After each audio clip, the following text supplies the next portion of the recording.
This is going to be a quick video going over some kind of patch notes, if you will, for the Modern Warfare 2 beta. It seems as if they've taken some of our suggestions of changes that we can make to the beta to make the game better on board. So we're going to cover that in this video. If you do enjoy this style of content, don't forget to subscribe as we try to reach our goal of 50k. And we do have a ton more Modern Warfare 2 content coming out very soon. So as we can see here, we've got kind of like a blog post, if you will, from Infinity Ward going over the Modern Warfare Beta Weekend 1 and all the kind of feedback that the community has given to the beta itself. So they've fixed some crashes, bug fixes, exploits, all that kind of stuff. But the main things we want to point out here, first of all, is the minimap.rules. So currently in the Modern Warfare 2 beta, we only show enemy player dots when a UAV is active. The design reason for this is that we don't want to punish players for firing weapons.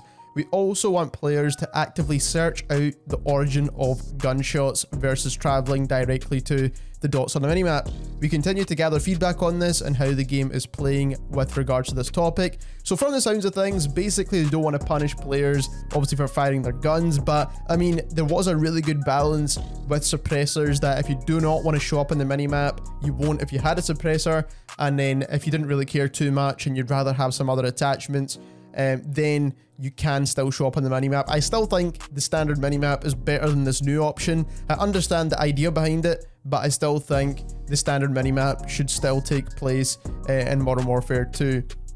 Target tracking. We've seen the feedback that it's hard to track targets once you're in a firefight.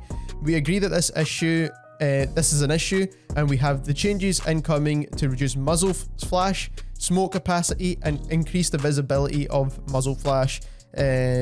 So I'm assuming decrease the visibility of muzzle flash. That I don't really know why they've said increase, to help engage with someone that's firing at you. These changes should help increase tracking of opponents. We're also investigating more ways to visually differentiate players and friendlies outside of the nameplates above the heads.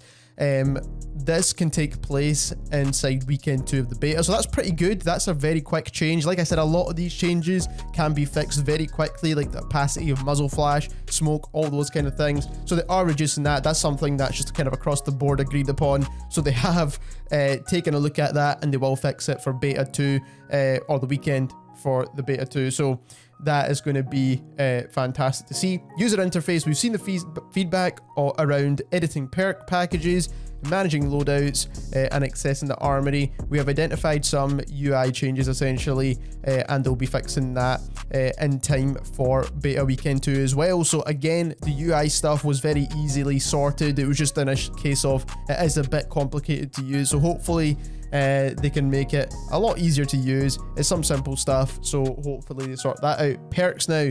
We've seen varied feedback on the perk package system. Some players love it, other players feel it's a necessary departure from the original system. We feel it's a nice shake-up on how things work and general progression of a match. We also balance the ultimate perks to be more powerful as you earn them later in the match. So cool, I guess. I guess they're talking about Ghost and some of the perks that are kind of better than others, but I still think it's a bit of a weird system to only get perks like near the end of a game.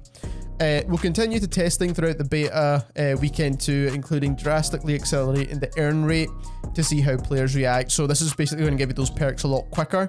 That's kind of what I said before about getting the perks at the start of a game, but I guess we'll need to see what the changes are. Maybe people might enjoy having the perks a little bit quicker. So they are looking to improve the flow of perks ahead of launch. Dead silence is another hot topic, as many players express that they would like to see it as a perk. Personally, I don't think this is a good idea, because people will be running around completely silent. But like I said, some people have suggested this as a perk instead of a field upgrade. We believe it's important to game health that rushers are not able to move at high speed without consequence. Dead silence as a field upgrade creates a balance between freedom of movement and predictability of combat. Kind of a weird one. I think the movement part they've kind of got wrong there. I'm pretty sure the main issue with the dead silence would be the not having the audio. Having the speed and movement, I don't think it's going to change the game drastically. You'll still get people that camp, you'll still get people that move around the map, so I don't really see that being the problem. But again, I still don't think dead silence should be a perk. Footstep audio, so this I think again they generally agree on. Footstep audio in week 1 of multiplayer was very high, giving players long distance directional information about enemies. For a weekend 2 we have some changes coming in, so this is a very quick change again for weekend 2, so hopefully this is a lot better now. We're reducing the range of footstep audio for various player movements, jogging, sprinting and tactical sprinting. This will help soften the costs of moving around the map, so this is good. This is a fantastic change. Everyone agreed on this one anyway. The second change is that enemy and friendly footsteps are now distinct. This should help players better understand what's going on. That's actually really good. Like, hopefully you can kind of get used to knowing what friendly sounds are like and what enemy sounds are like, because that'll help you understand who's around you at all times. Sometimes I get mixed up as well myself. Slides, now this is the main one for me. Sentiment around removing slide cancelling remains positive. Everyone agrees with that. We're aware of the workaround and we're contemplating on how to handle it for weekend 2 of the beta. So basically they're going to remove the kind of XYZ jump, stand up, shoot, slide cancel, the one that's like a Mortal Kombat finisher. So no one's going to really want that in the game, and to be fair, it's not really practical to do that in game. It was relatively easy to do in previous COD games, and that's why everyone did it so often, but now it's not really that viable.